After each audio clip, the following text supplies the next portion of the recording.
O navio líder de sua classe, o USS North Carolina, surgiu no horizonte com determinação, cortando as ondas com poder. Seus 9 canhões de 406 mm rugiram, lançando projéteis em direção ao distante inimigo.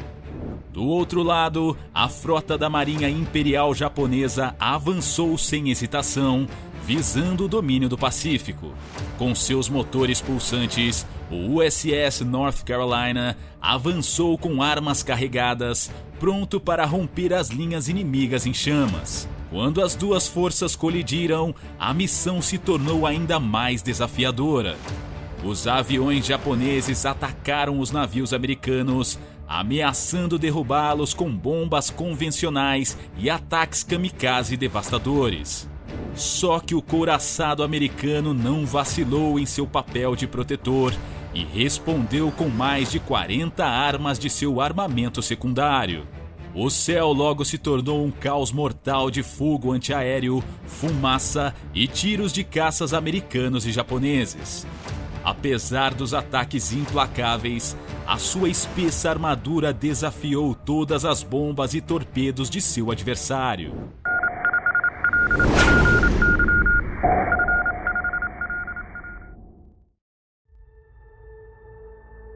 A quilha do USS North Carolina, navio líder da classe Carolina do Norte, foi colocada em outubro de 1937 no Brooklyn Navy Yard, em Nova York. Seu casco era tão grande para os padrões da marinha da época que os lugares onde foi construído tiveram que ser alongados e reforçados para acomodar o navio principal da nova classe de couraçados. Ele foi lançado em 13 de junho de 1940 e durante a cerimônia de lançamento, Clyde Howe, governador da Carolina do Norte, teceu elogios, dizendo o quanto seu poder era fascinante e demonstrava poder a todos. Também conhecido como o navio mais combatente do mundo, foi comissionado em abril de 1941 em New York Navy Yard. O encouraçado de 35 mil toneladas era o símbolo sólido e reluzente do despertar dos Estados Unidos de um longo período de dormência naval de 18 anos. Com 222 metros de comprimento, o BB-55 se destacou como o navio líder de sua classe.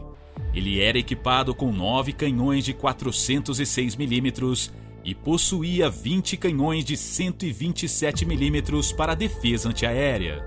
O coração pulsante do USS North Carolina estava em sua usina robusta, composta por um quarteto de turbinas a vapor e impulsionando-o a uma velocidade de 52 km por hora.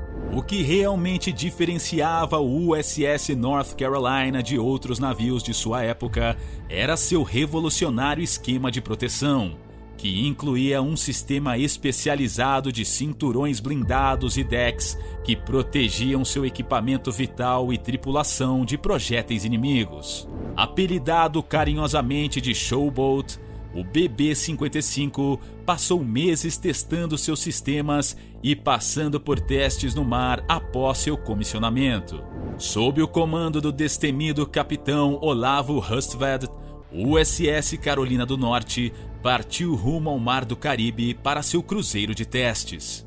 Mas quando o impensável aconteceu, o ataque japonês a Pearl Harbor em dezembro de 1941, os Estados Unidos não vacilaram. Declararam guerra ao Japão e o imponente BB-55 foi convocado para o palco do Pacífico, pronto para retalhar contra o inimigo asiático.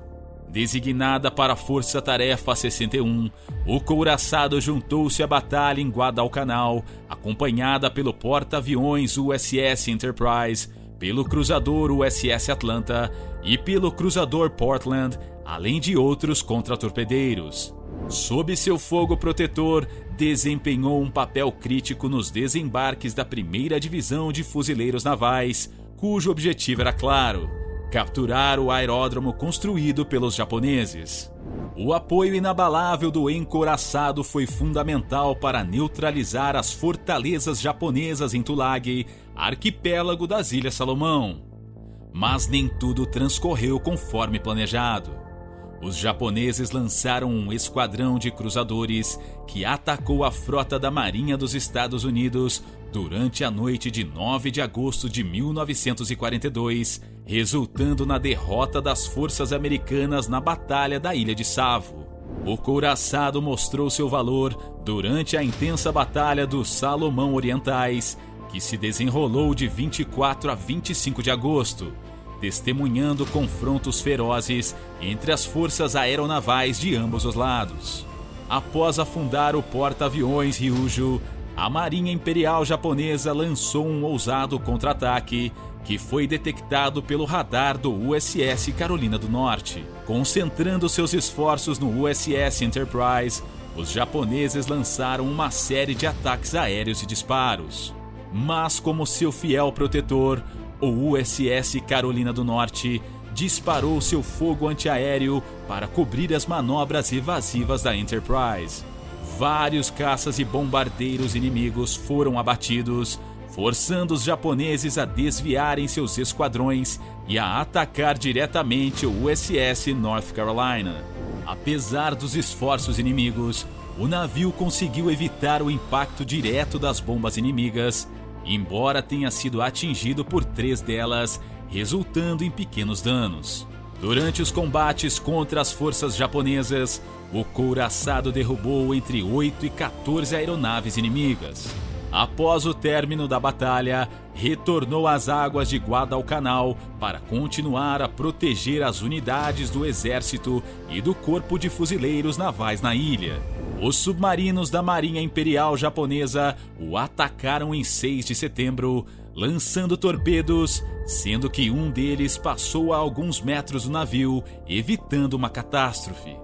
Só que um segundo ataque realizado em 15 de setembro pelo submarino I-19 atingiu diretamente o navio, causando um enorme buraco e resultando na perda de 5 marinheiros e, consequentemente, na temporária inutilização da torre dianteira.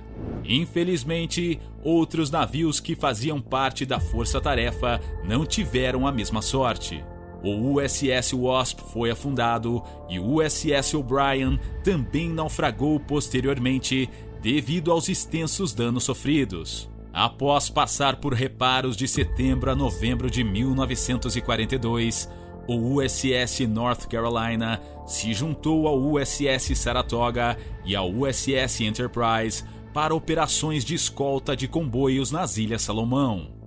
Designada como parte da Força Tarefa 64, protegeu os navios que entregavam tropas e suprimentos para os combatentes em Guadalcanal durante o restante de 1942 e os primeiros meses de 1943. Em seguida, retornou a um porto seguro para uma reforma e para a instalação de radares mais sofisticados, em preparação para os próximos desembarques aliados nas Ilhas Gilbert.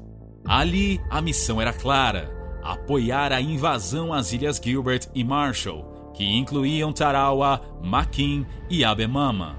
Com o apoio de outras embarcações, ele avançou destemidamente em águas hostis e participou da invasão dessas ilhas em novembro de 1943.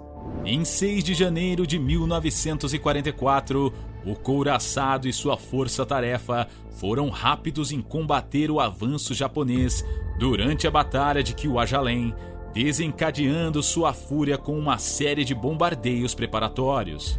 Foi então que avançou em direção a Roy Namur, onde suas armas atingiram os japoneses com precisão letal, eliminando o inimigo de forma rápida e eficiente.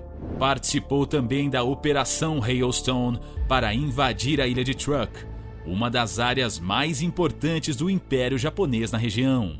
A partir daí, seguiram-se uma série de invasões nas ilhas para neutralizar as fortalezas japonesas. Após uma reforma em maio de 1944, a Carolina do Norte voltou ao jogo para atacar as Marianas. O Task Group 58.7 foi dividido entre 4 grupos de porta-aviões que lançaram rumo à ilha de Saipan em 6 de junho de 1944. Os seus canhões principais bombardearam a ilha impiedosamente, preparando o terreno para os fuzileiros navais americanos e abrindo caminho para o desembarque. Além disso, suas armas miraram nos porta-aviões inimigos e posteriormente bombardearam o porto de Tanapag, destruindo depósitos de suprimentos vitais e afundando pequenas embarcações japonesas. Enquanto os inimigos tentavam um contra-ataque naval, o couraçado americano se defendia bravamente de uma onda de aeronaves. Em 18 de junho, na Batalha do Mar das Filipinas, a Carolina do Norte e seu grupo enfrentaram um adversário em uma batalha que se estendeu por 2 dias. Com o apoio de cruzadores e contratorpedeiros, a Carolina do Norte resistiu ao primeiro golpe inimigo e contra-atacou com um fogo antiaéreo letal. Embora a batalha tenha sido travada principalmente pelas transportadoras, a Carolina do Norte e o resto da frota da Marinha dos Estados Unidos infligiram sérias perdas aos japoneses, destruindo várias de suas aeronaves e afundando 3 porta-aviões, o que incapacitou a Marinha Imperial pelo restante do conflito. Após uma revisão no estaleiro naval de Puget Sound, o navio, com sua experiente tripulação, mais uma vez partiu para atacar os japoneses dispersos ao redor das Filipinas. Como parte do TG-38.3, ela lançou ataques contra as posições japonesas em Leyte, Luzon e os Visayas. Durante esses ataques, a Carolina do Norte sobreviveu a um ataque kamikaze, derrubando a aeronave antes que chegasse perto o suficiente. Em 18 de dezembro de 1944, o Tufão Cobra atingiu o seu grupo de batalha, mas o navio conseguiu sobreviver ao poderoso ciclone. Ainda assim, não houve descanso para o colossal encouraçado. Em janeiro de 1945, atacou Formosa, a Indochina e a China, dizimando as guarnições japonesas. Um mês depois, protegeu os porta-aviões da Marinha atacando Honshu. À medida que as forças militares dos Estados Unidos se aproximavam do continente japonês, ele começou a apoiar ataques em Tóquio e nas Ilhas Bonin.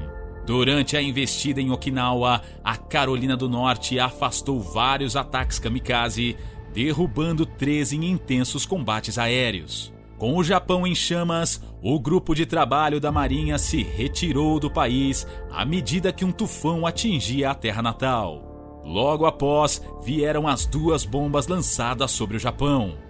O USS North Carolina foi desativado em Nova York em 27 de junho de 1947.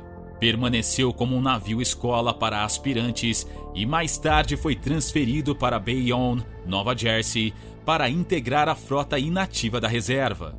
A Marinha tentou modernizar o navio, mas o programa foi cancelado na década de 1950. Uma década depois, o encouraçado foi destinado ao ferro velho, mas os cidadãos do estado lançaram uma campanha para preservar o icônico navio da Segunda Guerra Mundial. Fundos foram levantados para preparar uma vaga e transferi-lo para Wilmington. A campanha foi bem sucedida e o navio chegou ao rio Cape Fear, perto de Southport, na Carolina do Norte, em outubro de 1961. Foi então modificado e preservado como um memorial de guerra estadual. Seu legado perdura até hoje, com milhares de visitantes que o honram todos os anos em memória daqueles que deram suas vidas em um dos conflitos mais devastadores da história. Se gostou deste conteúdo, não se esqueça de curtir e se inscrever em nosso canal. Deixe seus comentários abaixo e ative o sino de notificação para ficar por dentro do nosso conteúdo mais recente. Até a próxima!